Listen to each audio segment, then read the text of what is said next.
In this chaotic world, the gray zones appeared 10 years ago. This phenomenon occurs randomly throughout the world. The gray zones harbor countless monsters that are carrying out a one-sided offensive against humanity. It is nothing short of a complete massacre. Even humanity's most powerful and advanced weapons, of which it was most proud, have completely lost their effectiveness. Those who remain inside the dungeons of the gray zones for too long gradually turn to stone and eventually die. Furthermore, if they are not eliminated quickly, the gray zones will continue expanding until they eventually cover the entire world.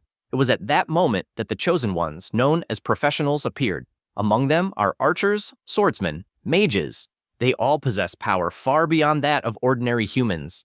Only professionals can defeat the monsters inside the gray zones. These people strengthen themselves by exploring dungeons to resist the invasions. In the present day, the city is in chaos. 3 professionals are fighting with all their strength because if they do not defeat the gray wolf quickly, the zone will expand. The warrior standing on the front line is struck by a powerful laser, and the other 2 take advantage of the opening to combine their powers and land a direct hit on the monster. They feel relieved because they have finally managed to defeat a level 2 wolf, and they are pleased to have used the warrior as bait. The 2 begin walking away, wondering whether the man is dead, although they do not care because he is nothing more than cannon fodder. The warrior, on the verge of passing out, feels intense pain until he regains consciousness without understanding what is happening. He gets up and finds everything strange because he had been working late and has no idea how he fell asleep and woke up in that place.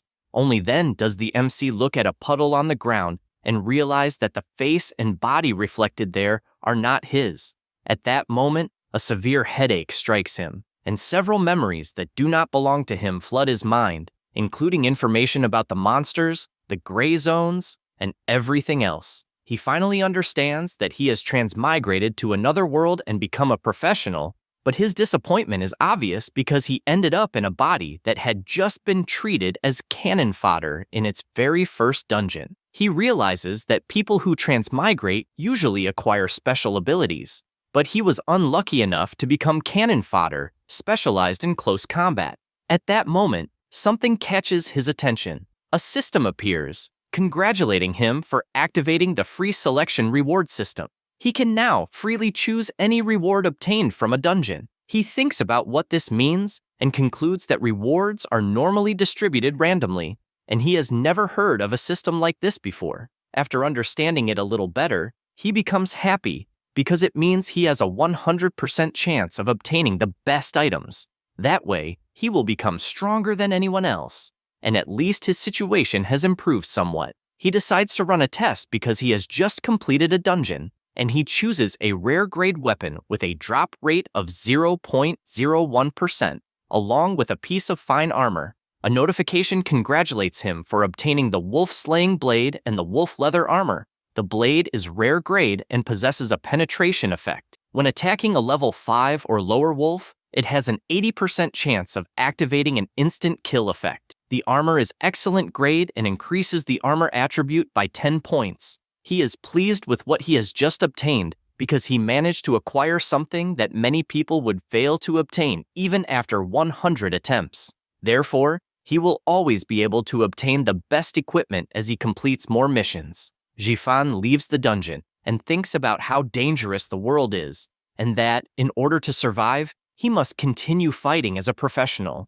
He will be able to rely on the reward system to become even stronger. He notices a bus stop and realizes that even though the world is filled with monsters and gray fog, it is not so different from his original world. After boarding the bus, he becomes lost in thought because he first wants to return home and gather information about this world before making any plans. As the bus follows its route, gray fog begins approaching, and the driver shouts for everyone to be careful because they have entered a fog zone. Everyone panics because this means they will be devoured by monsters, and they cannot believe how unlucky they are. The MC realizes that ordinary people have no chance of surviving on their own, so he shouts for them to remain calm and stay seated. The fog continues thickening around the bus until he notices something, and the vehicle is sliced in half by a laser as if it were nothing. Now, without transportation, the people scream that everything is over because only a professional can fight the monsters. To make matters worse, professionals are rare, and it is impossible for one to appear. Jifan once again asks everyone to calm down and explains that he is a professional capable of fighting monsters. The driver becomes happy upon hearing this and celebrates because they are close to the department's second division, so everyone only needs to wait until the team arrives. He then asks Jifan what level his profession is. Jifan replies that he is currently a level 1 warrior. The man immediately becomes disappointed and comments that the warrior class is already useless, and being only level 1 makes it even worse. Everyone becomes desperate because the monster that appeared is level 2, while a level 1 warrior is only slightly stronger than an ordinary person. The MC had already expected this reaction because warriors stand at the bottom of the social pyramid in this world. He enters combat mode and equips the items he obtained. In front of him stands a level 2 rhinoceros. He draws his new sword because, despite being level 1, he possesses equipment stronger than anything from that level. He then charges forward because his strength is equivalent to that of a level 3 professional. His first attack collides with the monster's tough hide. He then leaps into the air and shouts that he may have the most common class of all, but with his reward system and his own effort, he will be able to become much stronger. The rhinoceros opens its enormous mouth, but the MC unleashes such a powerful attack that he cuts the monster apart as if it were nothing. The people are filled with hope after witnessing a level 2 monster being killed with a single attack. Although the MC is pleased with his victory, he finds it unfortunate that no equipment dropped this time. Since his job is finished, he simply says goodbye and leaves on foot. A few minutes later, professionals seal off the area, and after analyzing the situation, the expert comments that even though the monster was level 2, defeating it with a single move means the young man is valuable and deserves to be recruited. With that in mind, she asks which professional defeated the monster because she wants to speak with him. The driver replies that the boy has already left and that he was a level 1 warrior. She finds it absurd that a warrior could defeat a higher level monster unless he possessed some secret item capable of increasing his level. Elsewhere, the MC arrives at his house and notices that the place is covered in graffiti ordering him to pay his debts. 2 men appear, saying that he has finally returned and that they even thought he had fled to avoid paying what he owed. The MC can already guess who they are because, according to his memories, the previous owner of that body had accumulated an enormous debt. He wanted to use the money to purchase a decent profession, but he failed. The previous owner of the body spent the money, but now the MC will be the one who has to repay the debt. Jifan says that, according to the contract, there are still 3 days until the deadline. However, the guy grabs him by the shirt and tells him to forget about those 3 days, because he is certain that he would not be able to pay even in 30 days, since the debt is 5 million. In any case, he leaves and makes it clear that he will return in 3 days with more people to collect the debt, and if Jifan does not pay, he will take his house. The MC has no idea where he will get 5 million in 3 days. Inside the house, his phone is filled with notifications. One person offers 500,000 for an archer weapon, while another is asking for help with a mission and says that the payment is highly negotiable. These messages make him realize that dungeon rewards can be sold for money, so he will use the reward system to obtain rare weapons and earn enough money to pay off the debt.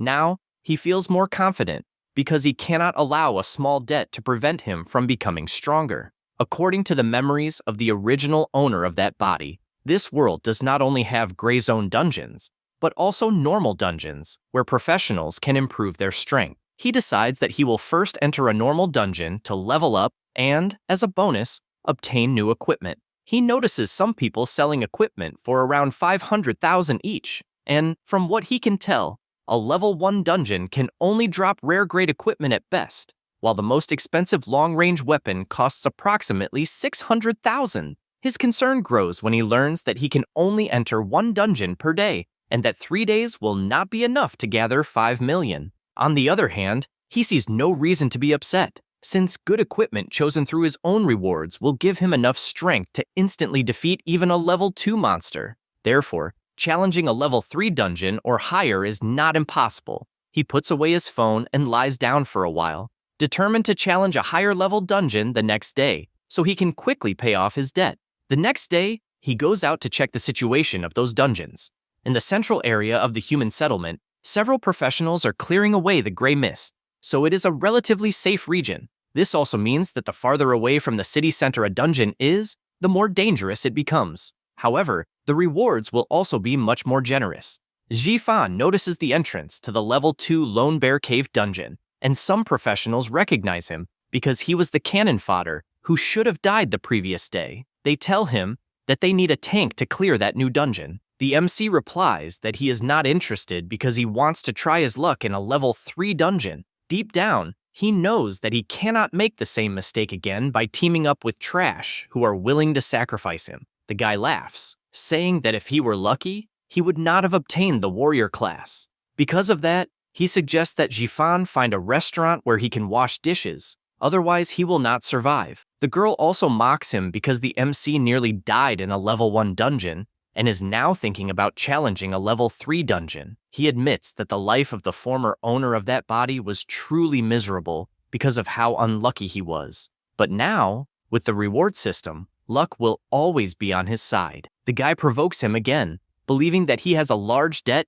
and is therefore risking everything in a high-level dungeon. The MC becomes increasingly irritated and replies that, compared to the money he owes, the life that guy owes him will be much harder to repay. They fall silent, wondering what he meant by that, and as they watch the MC leave, they begin to wonder whether he somehow knows about what happened the previous day, when they deliberately made him wear down the boss until he nearly died. In any case, Jifan heads toward another level 3 dungeon. The system immediately detects that he is attempting to challenge a dungeon above his level and asks whether he truly wishes to enter. He knows he has no other choice and crosses the portal without thinking twice. Once inside, a notification informs him that the objective is to eliminate all the bandits attacking Qingping village. Several of those bandits are already watching him. Jifan stretches a little and finds it amusing because the dungeon is different from the one he saw in the real world. According to the memories of the former owner, these dungeons have different worldviews and corresponding stories.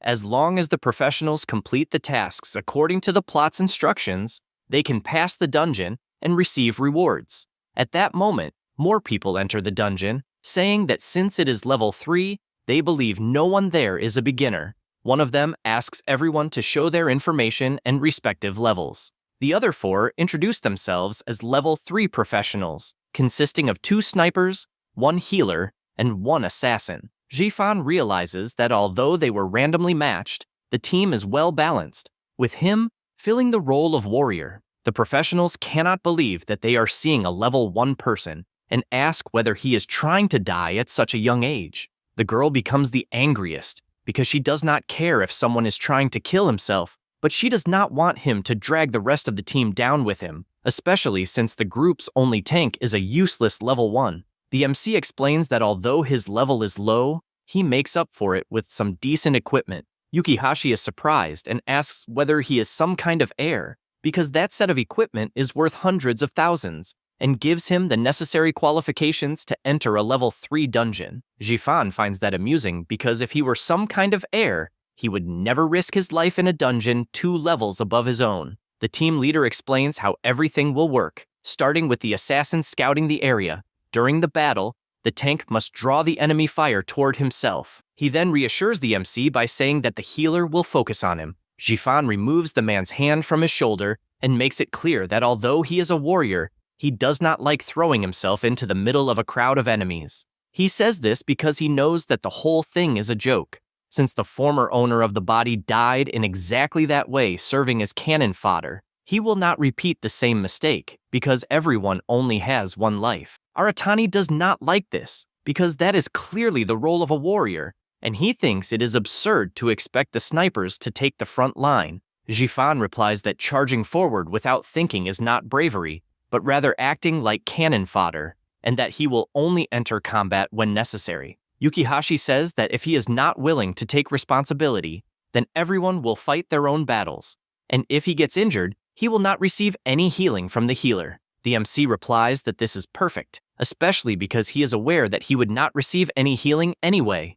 At that moment, someone appears in the village. It is an NPC from the village, warning them that the bandits are already near the outskirts of the settlement. The countdown begins as the bandits draw closer and closer until they finally enter the village. The MC imagines that dealing with bandits using short-range weapons should be easy for shooters who attack from a distance. But he does not believe that a level 3 dungeon will be so simple. Indeed, it is not, because the bandits can both dodge the shots and block the bullets. He finds their reaction speed absurd because it is comparable to that of low-level monsters from the Gray Zone. The professionals shout that they will change their strategy, and this time the shots hit, because there is no way to dodge so many attacks at once. Jifan notices that although the bandits' reactions are fast, their defense is quite low. One of the bandits stealthily approaches from behind and attacks the healer, catching her off guard. At that moment, Jifan appears, blocks the sword, and sends the bandit flying backward. The man feels his sword trembling from the impact it received, and begins to panic until Jifan splits it in half. The shooter admits that he is even more surprised by the power of a rare piece of equipment since it allows someone at level 1 to kill monsters easily. However, Jifan is now completely surrounded, but he is not intimidated because he knows he can kill them with a single strike. Within seconds, a bullet grazes past his face, and he is startled, even though the targets were 2 bandits who were approaching. He assumes the team is attacking the bandits, but from the angle where he is standing, he himself is within range of their attacks. Yukihashi laughs, and they resume firing non-stop at all the bandits, while some bullets are blocked by the armor, reducing the damage. Jifan becomes furious because if it were not for the excellent armor he is wearing, he would already be dead, and disposable characters such as warriors do not die only at the hands of monsters, but also at the hands of their own teammates. He tries to block the attacks and demands to know what they are doing. Aratani replies that the MC is probably working with the bandits because he is blocking their attacks. He finally loses his temper and makes it clear that he will make them experience the consequences of treating him like cannon fodder. He begins walking toward the group, but at that moment, an explosion occurs in the village, and an extremely powerful bandit appears before them. The dungeon mission is updated, and now they must defeat the fortress boss to receive the completion rewards. This bandit is ridiculously more powerful than the others, and the entire team panics, asking everyone to attack in a coordinated manner because they are completely screwed. The bullets have no effect on the boss and only make him even angrier, which, incidentally, draws Jifan's attention. The monster stomps on the ground and leaps toward the group, first completely crushing Aratani and tearing off the leader's arm. The monster now stands before everyone, and the leader simply has no idea what to do against such a gigantic being. Because of this, he runs away like a madman, crying for help, and as he passes beside Jifan, he asks him to tank the boss so that he can assist with DPS and obtain the rewards. The MC expected nothing less, since professionals only remember the usefulness of a warrior when there is profit to be gained. He runs toward the one-eyed man, saying that he will save him, and even after attacking the giant, he realizes that a rare rarity weapon cannot even damage a dungeon boss, making him wonder whether there is a special mechanic required to defeat it. The shooter appears and asks him to lure it away, but before he can respond, the boss appears and slams his fist into the ground where the 2 of them were standing, leaving Yukihashi even more terrified because he narrowly escaped death. Jifan manages to dodge, but now he has drawn the boss's attention, and without hesitation, it charges at him. Once again, he dodges and tries to strike its head, constantly drawing the bandit's attention so that he can now run toward the shooter since he is an idiot. As he approaches, he tells his little friend not to run away because they are going to fight together, and once again, the boss destroys everything in its path, sending the sniper flying in every direction. After Jifan plays around for a while, he once again draws the opponent's attention and makes the boss attack the ground where the man is standing. He repeats this trick several times until the man becomes completely terrified by the situation. Once an opening appears, the MC lands a direct hit exactly as he had planned, and the shooter complains because he was completely tricked. Jifan makes it clear that if he never experiences the terror of facing the boss head-on, he will never learn to respect the sacrifices warriors make for the team. He then runs toward the rest of the group, whose members shout at him not to come any closer. The girl also activates a rare scroll that imprisons targets of level 3 or lower inside a cage with a diameter of 3 meters, lasting for 10 seconds. However, the cage captures the leader together with the boss, and he screams desperately for them to let him out. Unfortunately, that is impossible, and he can no longer see any way to survive against that colossal monster, so he is killed instantly. The MC watches the scene, since he only wanted to teach those people a lesson and never expected them to be so cruel that they would betray their own companion. In any case, the priority is dealing with the boss, and Nagasawa shouts, wanting to know whether he truly intends to confront the bandit, because even if they work together, defeating this dungeon is impossible. He does not care because he has already discovered a possible method, and he will only know whether it works if he tries. He is still under the monster's watch, and the cage has a duration of 5 seconds. He reflects that a level 3 boss is indeed powerful, and that, even after being hit by level 3 attacks, it remained practically unharmed. Moreover, the dungeon has already been explored by people from the Gray Zone administration, which means it is not an impossible level 3 dungeon. He then considers the only possibility. The time finally runs out,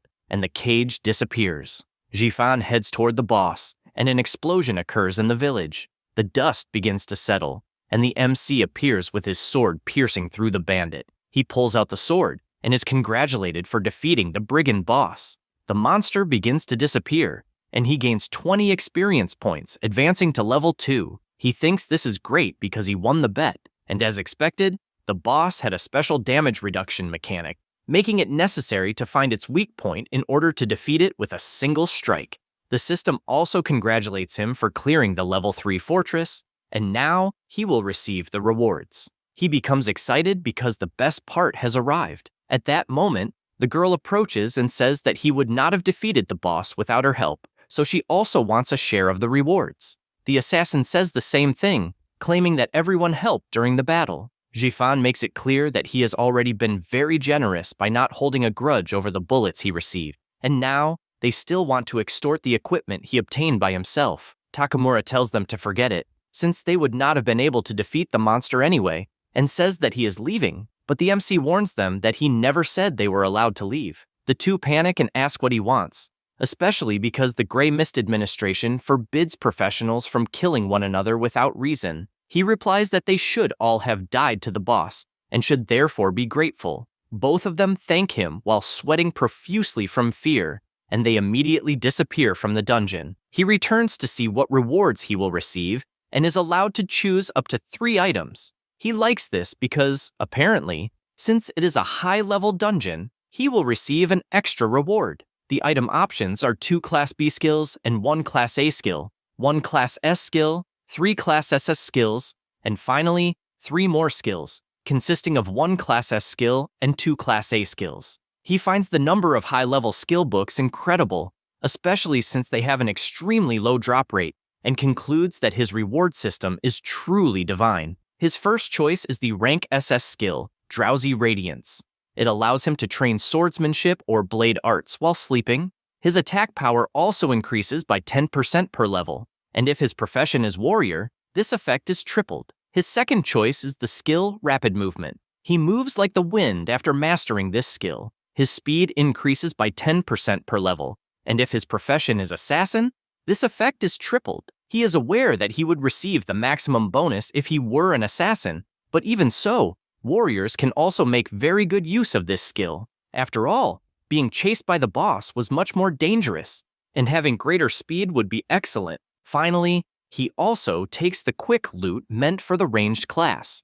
Since he can sell it and cover at least 1 million of his debt, he finds this reward system incredible because besides paying off his debt, it will open up other possibilities in the real world, and he vows to claim all the countless treasures hidden inside the dungeons. He sees an exceptional level of power, which means there is also a possibility of changing the world. Since his main goal is to pay off his debts as quickly as possible, he decides to look up the latest transaction prices. He starts by setting a low asking price and estimates that it could be sold for more than 1 million. However, he has barely listed it when he already receives an offer, making him realize that Class S long-range skill books are truly highly sought after. The initial offer is 1.2 million, and he immediately schedules a meeting for the following day. As he leaves, he decides that he will test the effects of the dream cultivation skill that night. Back at his apartment, he falls asleep, and at that moment, the skill takes effect, causing him to awaken somewhere else, although he cannot see anything. However, the physical sensations feel exactly the same as in the real world, and since there is nothing around him, his 5 senses become even sharper. At that moment, something approaches, and he is startled when he realizes that his opponent is himself. His clone launches an attack, and they both block with their swords. He counterattacks and finds the realism fascinating until he manages to split his opponent in half. Now he understands that becoming stronger means surpassing himself. Once again, another clone appears, and more of them begin emerging without stopping. He tells them all to attack together because he will eliminate them one by one. Meanwhile, at the City H Gray Zone Operations Management Headquarters, they analyze the locations of the recent incidents, and the deputy director explains that the management department's elites have been sent to disperse the gray mist. Regardless, he asks the veterans whether they have any countermeasures in case of an outbreak. Rose replies that they have made a major discovery because someone recently succeeded in preventing a sudden incident in the gray zone. It is not uncommon for unaffiliated professionals to occasionally help the department resolve incidents like this, so the deputy director asks what is so surprising about it. She explains that this time is different because they captured an arsonist and, through interrogation, discovered that the leader of the Eye of the End, the Prophet, had not foreseen this person in his oracle. In other words, this is the first time they have found a flaw in the Prophet's prophecies. Liu Chun wonders whether this person might be the key to breaking the Prophet's precognition and asks if they can find him. She explains that she has taken measures to search the residential areas along the route taken by the bus, and everyone hopes they will find him soon. The next day, Jifan wakes up and, once outside, thinks about how exhausting it is to fight hundreds of versions of himself throughout the night, even while cultivating in his dreams. He also wonders whether the training was effective at all. When he checks his mastered skills, he realizes that his basic sword technique is at level 3, while the other 2 skills he obtained in the dungeon are at level 1. He finds it incredible that in just one night, his sword technique advanced from level 2 to level 3, and even though he knows this means greater energy consumption, at least he can continue leveling up simply by sleeping. Sometime later, he arrives at the meeting point and wonders whether the burly man is the one who wants to buy the skill. The man stands up and asks whether he is the seller of the skill book. The MC takes the book out of his inventory but first asks for payment. The man makes the transfer and admits that he is surprised a level 2 warrior managed to drop a Class S skill book, calling it unbelievably lucky. The transfer comes through as 800,000, and the MC asks what this is, since they agreed on 1.2 million. Out of nowhere, the man draws his pistol and laughs, saying that he sees no reason why a mere warrior should be able to sell the book for such a high price, so he orders him to hand it over before he gets shot. In the next second, an explosion erupts in the alley, and the MC, gripping the lunatic by the neck, makes it clear that he does not like being called a mere warrior and asks whether he believes that, despite being level 2, he can defeat a level 4 without any trouble. The man tries to respond that he will never look down on warriors again. Jifan releases him and warns that he does not want to cause trouble by having the authorities come after him, so he orders the man to transfer the rest of the money immediately. Once everything is settled, he receives 1.4 million, including an extra 200,000 as compensation for all the trouble he went through. Since he is a man of principle, he hands over the skill book and returns the lunatic's weapon. The man sincerely thanks him, because with that book, he will be able to challenge the Cataclysm dungeon with a 12-person team. Jifan does not know what that is, although judging by the name, it sounds very profitable, and after putting away his new book, the man explains that it is an extremely popular dungeon on the professional forums. This dungeon is the most difficult one for new professionals below level 5. Players must survive for 3 days in a post-apocalyptic environment infested with zombies. Due to its high mortality rate, professionals call it the newbie hell. The MC finds it interesting and asks where the entrance to the dungeon is, since a high risk must also mean a high reward. The man explains where he can enter but asks whether he truly intends to test his luck, despite being only level 2, since the dungeon is level 5 and has a survival rate below 1%.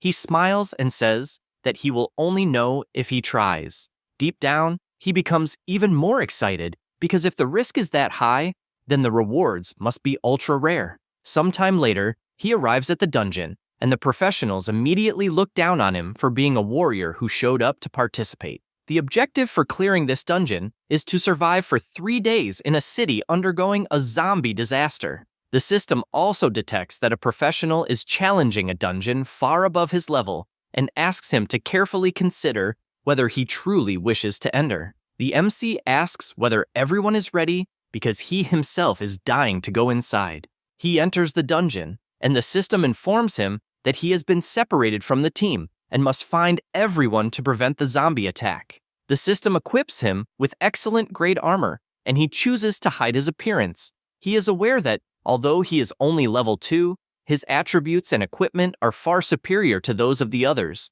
with no teammates around to get in his way. He also believes that he does not necessarily need to follow the system's instructions to the letter, since his main objective is still to obtain rewards, improve his strength, and pay off his debts. He spots a store and thinks it would be wise to stock up on some supplies as a precaution. Once inside, he finds some noodles, sports drinks, and hemostatic bandages. At that moment, Dayoung smashes through the glass and startles Jifan, since everything happens out of nowhere. The man is running from a horde of zombies, and when the gunner sees him, he shouts that he is safe now. MC equips his sword and finishes off the nearby monsters. He then tells Dayoung to be careful, because trouble will always find him, and orders him to provide cover since he has a powerful weapon for that. Then, using his advanced swordsmanship, he begins slicing through the zombies one by one with absurd mastery. He reflects that all the zombies that invaded have already been killed, yet more keep appearing every moment. He wonders whether the zombies are being drawn to the bodies of their dead companions. He also notices an irritating sound, and when he looks to the side, sees a zombie different from the others, emitting that noise from its body. Jifan knows it is an abnormal zombie that is probably attracting the others with that sound. Even though he can kill them all with ease, he could use his wind control to speed up his escape,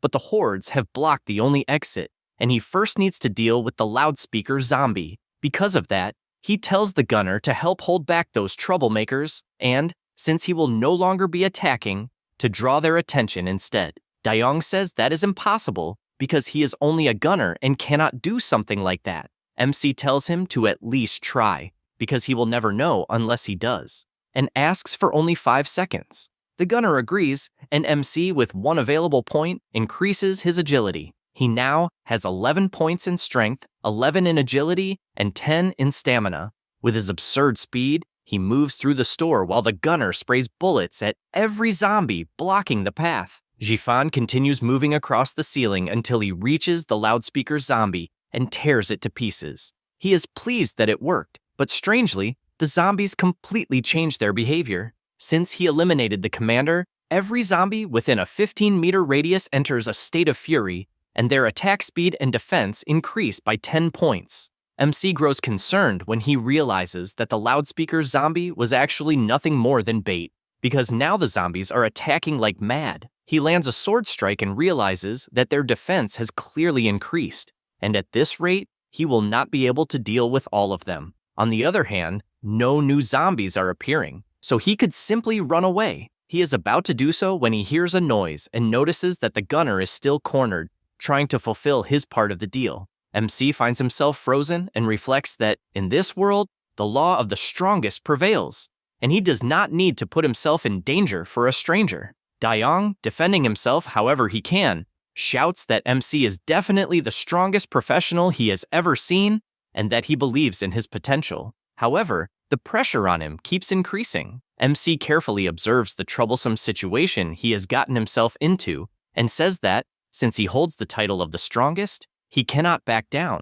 He then takes a deep breath and, in the blink of an eye, cuts those zombies in half. Dayoung is happy that he managed to succeed, but MC grabs him by the shirt because he does not want any formalities and throws him toward the exit, making the man cry because he cannot understand why he was hurled like a baseball. Jifan complains that the man is too heavy and that he wasted energy making that throw. Still, at least now he can use his wind-controlling art and leap over the zombies without them even noticing. They finally leave the store, and MC tells them to bring on another challenge because that one was easy. They continue walking, and Dayoung admits that he knew the dungeon was high risk. but he never imagined it would be so terrifying. Suddenly, someone appears screaming, and a giant monster emerges, chasing him until it crushes him into the ground with a single punch. Jifan does not understand what kind of monster it is, and strangely, the mutant passes right beside them at absurd speed and leaves. They realize that they were not its target, but this raises a concern because they escaped by a hair. Other professionals appear, and a gunner introduces himself, saying that they were very lucky. He then explains that the ordinary zombies in that area are more docile than those in other places, and that the real danger is the mutant that just appeared. MC asks why it did not attack them. He replies that the zombie king hunts once at sunrise and once at sunset. If someone hides in an isolated room without any infected people during those 2 moments, they can usually avoid infection. However, if the king does not mark enough people that day, it may still attack at other times. In short, there are 2 deaths per day, with no escape. They go to a safe house where there are some items available for purchase in exchange for points, but everything has a limited stock. He finds it strange that water is the most expensive item and wonders whether drinking water is the scarcest resource in the dungeon. One man tells him not to touch the faucet and says that if he wants water, he must go to the other floors because the water in the rooms is filthy. Jifan says he understands and asks what the man is looking at, but notices that he is taking a while to react. Only then does he get startled when a black root appears in the sink, and he remembers that it had also appeared on the corpse moments earlier. He joins the others, and there is a point ranking and an exchange shop where points are earned by eliminating infected people. Each player has a certain number of points, and they discuss how they were injured the previous day, with some barely having enough points to pay for a boxed meal. MC asks whether he can take 10 bottles, since that would use up half the stock. But as a close combat warrior, he consumes a lot of water. The professionals ask whether he has gone mad for wasting so many points, and even mock him, saying that warriors are always the first to die in this kind of dungeon. Daiyong becomes furious at the provocation and makes it clear that Jifan is the strongest warrior he has ever seen. Shihao thinks this is perfect and says that MC will stand guard that night, since warriors are good at defense. Jifan asks whether they could not all simply hide in the room, because then no one would need to guard the door. The man says they already tried that, but no matter how slow the infected are, if they are not eliminated at night, they will continue gathering and eventually break down the door. Then, with a smile, he says that whether MC likes it or not, he will have to stand guard. He has no problem with that, but he wants to see how many of them will survive the night. Much later, the zombies begin gathering, and everyone who approaches is eliminated. The gunner appears and says that he is going to fetch water. Jifan finds that strange because they could simply exchange the points earned from killing zombies for it. The professionals laugh because he still believes the points are enough, not to mention that the zombie king attacks the person with the highest score. Daiyong tells him not to listen to them because they are clearly setting a trap. The blonde man laughs, saying there is no point in saying much because Jifan has already accumulated a large number of points. MC reflects that ordinary zombies are not strong, but no one is willing to waste points, and all the cleanup work has been pushed onto him. Clearly, they are looking for a scapegoat. Thinking about this, he warns that if they try to use him as bait, there will be serious consequences, and in the end, the result may not be what the guy wants. As the night progresses, he takes a nap, using the opportunity to improve his skills while he sleeps. Sometime later, a loud sound wakes everyone up, and the guy panics, wanting to know what that noise was. The leader does not understand why the Corpse King appeared when there are no infected people inside. Only then do they realize that Lu Yuan has been infected and is among them. Suddenly, something pounds against the ceiling until it destroys it, causing the zombie boss to appear before everyone. The professionals feel relieved since the MC was the one who eliminated most of the zombies, so he will surely die at that very moment. However, their joy does not last long, as the gunman's head goes flying and is devoured by the monster, proving that, in the end, it has nothing to do with points. He was already aware of this because when he first entered, he already had the highest score, and the Corpse King saw him but did not attack, instead finishing off the guy behind him first. On the other hand, he realizes that the Zombie King is actually targeting people who have black roots inside their bodies. He pulls out the root and says that the Corpse King never attacks the person with the highest score, as it targets people connected to the water fountain. He emphasizes once again that the Corpse King is targeting people associated with the water fountain. The professionals do not believe him or understand how he figured it out. The MC finds it incredible that they have not understood. At first, the players worked as hard as possible to earn points just to exchange them for a little more water. It was only when they ran out of enough points that they risked touching the water fountain. In the end, they did not even know how they had been chosen as targets. The MC is still not certain about this connection, but he decides to cut off the route just to be safe. The monster immediately charges forward and tries to attack him. The people start running like mad because the Corpse King has gone berserk.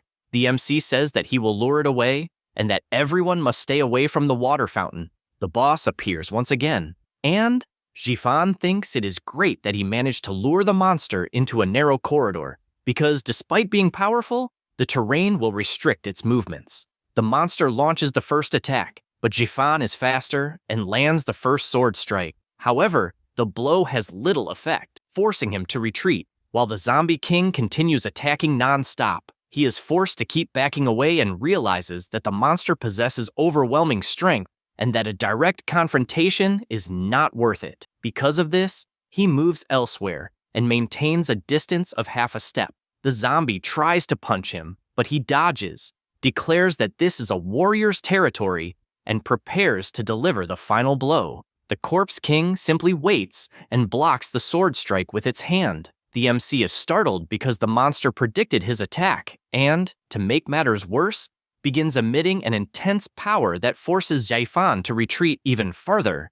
as he senses that something bad is about to happen and needs to hide first. He finds it strange because the monster had been chasing him so closely and then suddenly acted as if it were blind. Despite not understanding the situation, he searches the room he entered until out of nowhere, the Corpse King appears and smashes through the wall. He does not understand what the hell is happening because he left the monster's field of vision and was still found. As soon as he says this, a zombie attacks from behind, but it is defeated with a single strike. Once again, the Corpse King becomes disoriented, looking in every direction. The MC begins to understand why the monster sometimes seems to have eyes and other times seems blind. Basically, the infected are acting as its eyes. If that is the case, he decides that he will eliminate all of the monster's eyes first. He begins killing everyone in front of him, limiting the Corpse King's vision. He feels more relieved because he has impaired the enemy's sight. The sun begins to rise, and suddenly, water starts overflowing from every faucet. This confuses Jifan until the professionals begin fleeing from several zombies, and the water flooding the area gives birth to new monsters. He finally understands that the zombies in the dungeon were not created from nothing. They are using the entire building's sewage system to continuously create zombies.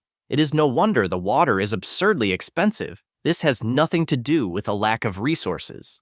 The situation forces the players to touch the sewage and eventually turn into zombies. Because of this, he asks the two of them whether the electrical appliances in the building can still be used. They reply that they can, as the lights in the rooms are still on. He explains that he has discovered the key to solving the situation and will definitely send the Corpse King to its doom. He knows that there is electricity because the elevators are still working. He then runs, confident that he will find a way to clear the dungeon. First, the Corpse King depends on ordinary zombies to scout the terrain ahead, and if he can lure the boss into the elevator shaft, the result will be interesting to see. The blonde guy asks whether he is running away, since if he had not provoked the boss earlier, they would not be in danger. The MC tells him to stay away from the sewage if he wants to remain alive, and runs in that direction to lure the Zombie King. He rushes into the elevator, and the monster draws closer and closer with its tremendous speed. However, the door closes faster,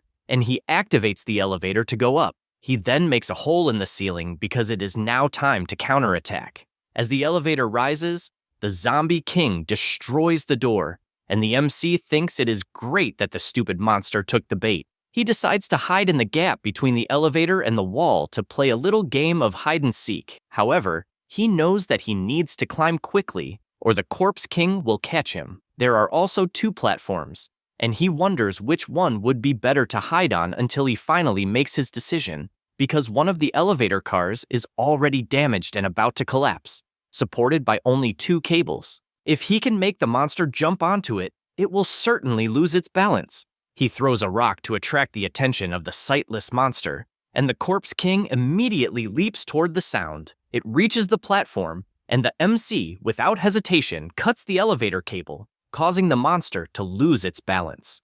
Jifan takes advantage of the opportunity and leaps as well, landing a powerful strike directly on the monster's chest, causing it to roar wildly. However, before falling, it manages to grab onto one of the cables and prepares to counterattack. The MC, who was already expecting something like this, simply dodges and declares that this time it will not be able to escape. Then, with his most powerful slash, he finishes off the Corpse King by cutting its body in half. He feels relieved to have won, and the professionals appear, unable to believe that he truly defeated the boss alone. However, Jifan begins to find it strange because they always treated that monster as the boss, yet no notification appeared indicating that they had cleared the stage. A noise echoes from the top of the shaft, and they see countless zombies falling toward them. The MC is startled, and the blonde guy, already desperate, shouts, demanding to know what is happening, because those monsters had already died.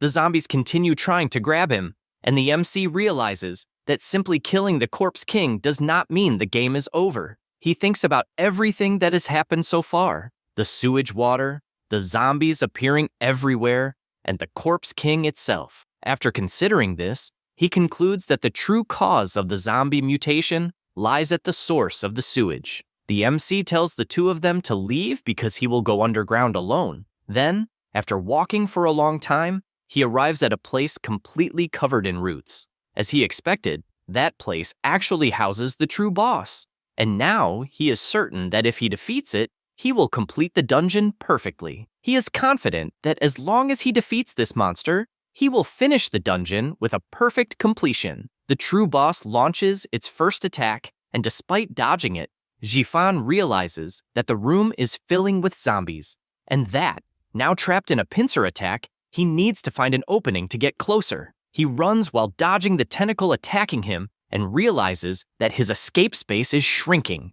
The tentacle manages to grab his foot and throws him toward the zombies. Jifan grows worried and starts cutting through everything to free himself. He knows that if this continues, he will be cornered sooner or later. Therefore, he needs to find a way to break through the barrier as quickly as possible. And only then does he notice something inside the room. It is a power distribution box, and his greatest surprise is that it still has electricity. Since this monster uses the sewers and roots as its own blood vessels, those vessels can also be used to kill it. With that in mind, he advances toward the distribution box while provoking the monster, and when he sees the roots heading toward him, he confirms that it has taken the bait. He blocks the attack and grabs the electrical wires at the same time, then, without hesitation, throws the fully electrified wire against the monster's roots, causing the boss to scream in agony, while even the zombies are electrocuted.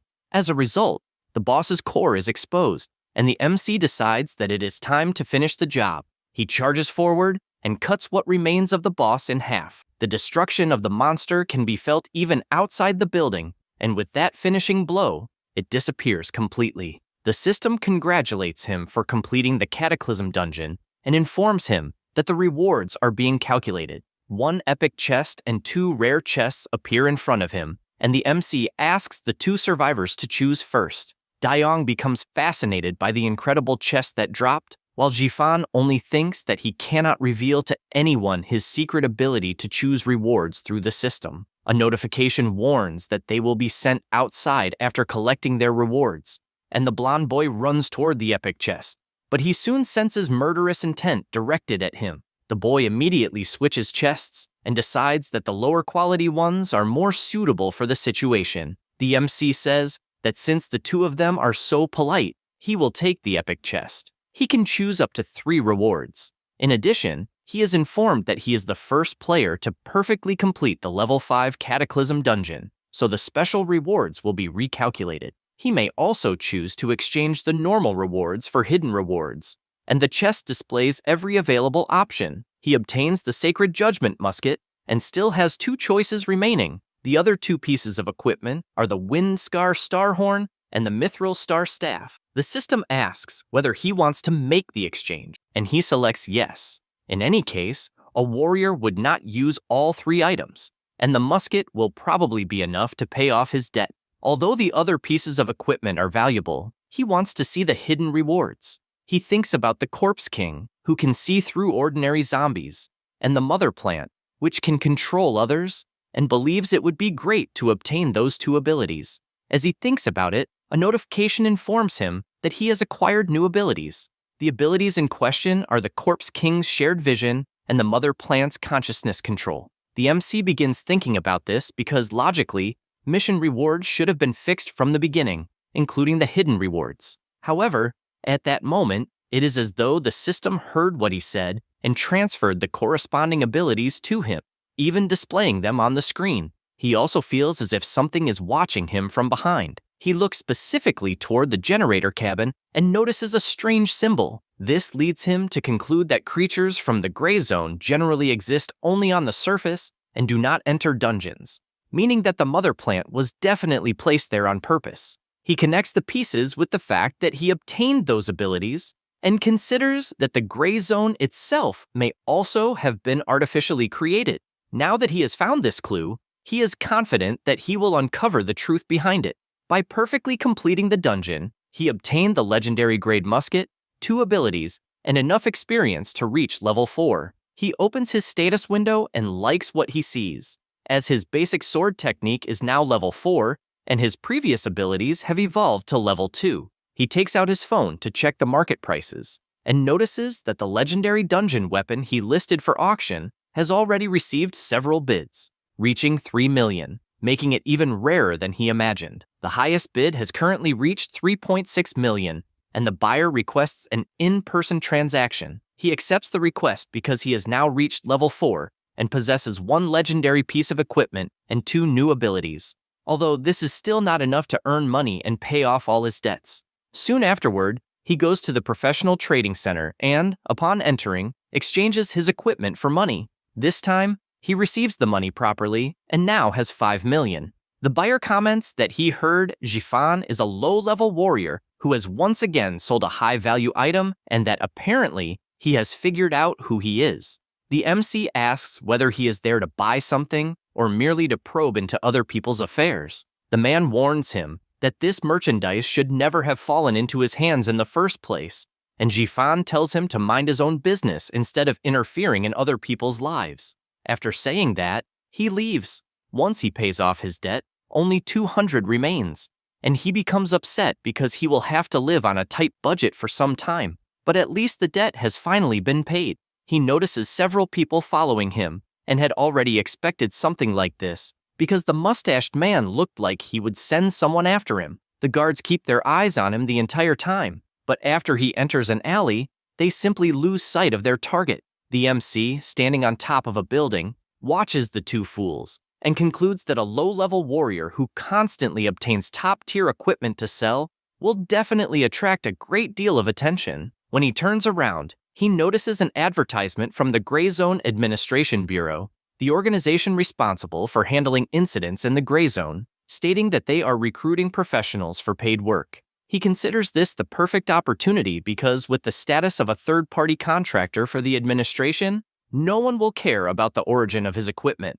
With that in mind, he heads to the Gray Zone Administration Hall and tells the receptionist that he wants to know the procedure for accepting highly paid outsourced jobs. She asks him to provide his information and notices that he is a level 4 warrior. The people around him begin laughing because a madman of such a low level dares to accept paid missions, and if the requirements were truly that low, there would be no shortage of service providers. However, the deputy director appears and orders everyone to be quiet because he wants to know what all the commotion is about. The receptionist explains that the level 4 warrior wants to take on an outsourced job. Liao Chun says that he will not even waste his time on this because the Gray Zone has been stable recently and they are not short on personnel. The MC finds this amusing because Liao Chun is speaking too soon and points out that an outbreak will certainly occur near the plaza that very same day. The deputy director asks whether he understands the gravity of what he is saying, and the MC, aware that he will not want to believe him, simply says goodbye and tells him that when the alarm goes off, he can call him to ask questions, but the price will no longer be the same. Liao Chun does not understand all this mystery. The MC goes to the square, thinking that after discovering that gray zones could be artificially created, he re-examined all the recent incidents. Small zones are more likely to appear in busy public places. Large-scale instances tend to emerge near previously discovered gray zones. And the sequence of recent events shows a concentration of areas around the square moving toward the center. So, he sits down,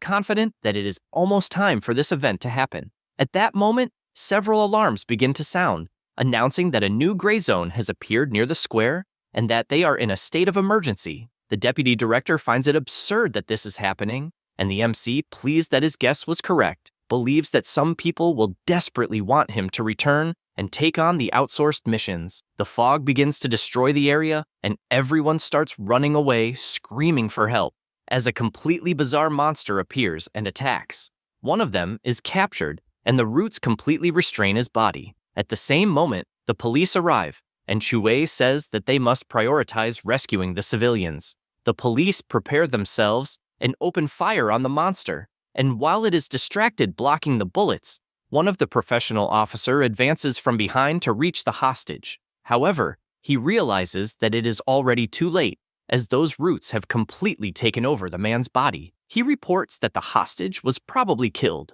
although he is not certain, and she makes it clear that they cannot get close to those roots, and that only long-range attacks work. The officer warns that they are running out of ammunition, and Chue reports to her superior that the blood vines in the square can only be attacked from a distance, and that their current firepower is insufficient. He thinks about what they could do and replies that they must hold the monster back, and if the MC appears, they must keep him in the square at all costs, as he wants to speak with him personally. She has barely heard this when a flash of light passes beside her. It is Jifan, cutting through all the vines in front of him. The officers express their surprise, as their special bullets could barely scratch the vine's bark, yet that sword cut through it with a single strike. She approaches the MC, asks who he is, and says that this is dangerous, and that he will interfere with the Gray Zone department. He asks whether she can hold out until the main reinforcements arrive, and,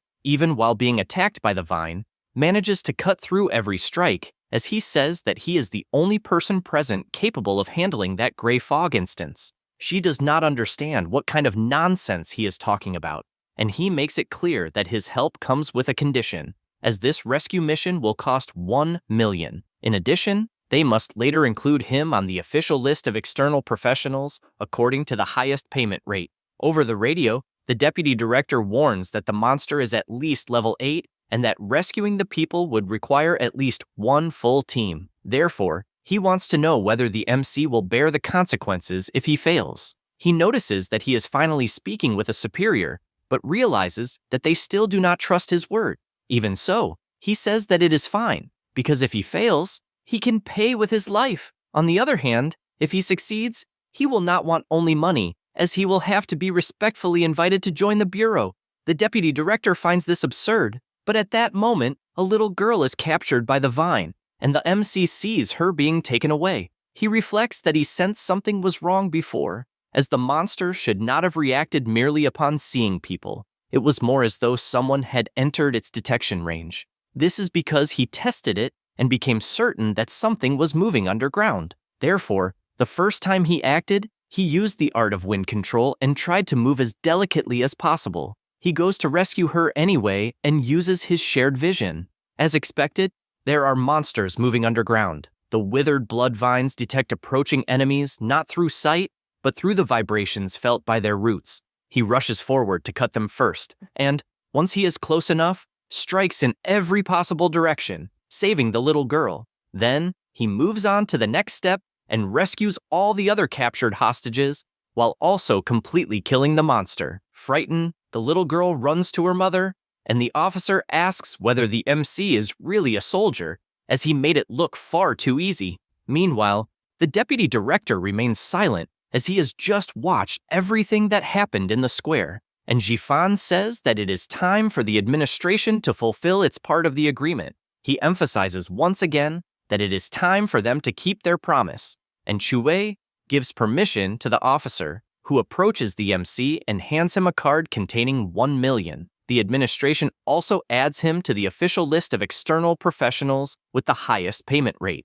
He feels better, as he will now be able to explore dungeons more easily. Then he says that he will leave, and that if they need anything, they only have to call. But the girl asks him to wait and questions how he knew about the crisis in advance. Since gray zones appear without any pattern, he reveals that the gray zone was artificially created and that the administration has probably already begun to suspect this as well. After all, someone is organizing their appearances. Therefore, it is not random, and he tells them to connect the events of the past to determine the next location. This time, he leaves for good. Meanwhile, at the Eye of Terminus, Senior Executive Lamplighter is gathered with the others. He points out that the incident involving the withered blood vine should have caused greater panic, but someone quickly suppressed it. Because of this, he concludes that a variable has infiltrated their plans. He opens his panel and explains that only 3 individuals were considered connected to the vine incident and met the criteria. Therefore, to identify the true variable, the safest method is to force those 3 to enter the same dungeon, but it would be difficult to make them work together without a reason.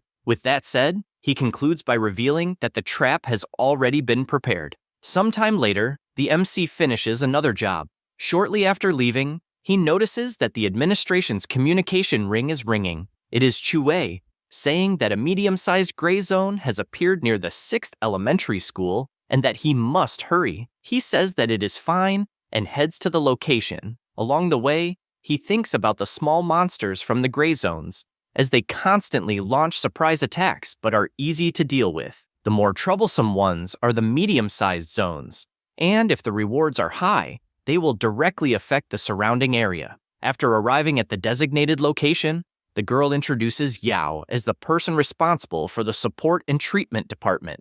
The man says that he has heard a great deal about Jifan, as he is a powerful warrior who resolved the blood vine incident. Chue tells them to stop wasting time with idle chatter, as the situation is complicated and ordinary team members would only be a burden. Therefore, only the 3 elite members were recruited. They stand before the dense fog, which is even spreading throughout the entire block. At that moment, someone emerges from within the fog. Jifan knows that they are members of the Interceptors Guild. They often send people into dungeons to obtain equipment. The captain orders the man to leave, as he does not have permission. The man explains that medium-sized zones are the ones most likely to provide fixed item drops and that, naturally, he wants to claim them first. She tells him not to act so carelessly, as this could spread throughout the entire city. The arrogant guy does not want to hear the administration's nonsense and says that all those people are useless. The girl begins to grow furious until Jifan grabs her arm and asks her to calm down, since they can first see what the guy is capable of. After all, if he manages to deal with the monsters, he will simply save the administration's strength. However, if things go wrong, the bonus and fame will all belong to them, since the guy will be dead. This infuriates the madman, as they are dragging the Interceptors Guild's name through the mud, and the MC simply points out that if he is truly capable, then he will not stop him. The guy gives his first demonstration and begins killing the giant monsters. At first, he thought it would be difficult, but he realizes that they are nothing special. He even takes the opportunity to show off, since, in his mind, the guild is stronger than the administration. However, he finds it strange that no equipment is dropping, and also notices that the gray zone has disappeared. To make matters worse, a thick black mist revives the monster, which quickly escapes through an alley. The guy simply cannot believe this could happen, since his guild dominated the battle. Jifan approaches him and tells the trash to step aside, because they have only wasted everyone's time, and now he will show him how to eliminate a real monster. The monster, accompanied by the mist, begins moving through the city, jumping from building to building, until it spots a little boy in the street and heads toward him to devour him. However, Jifan arrives in time, saves the boy, and tells him to get away quickly because the area is dangerous.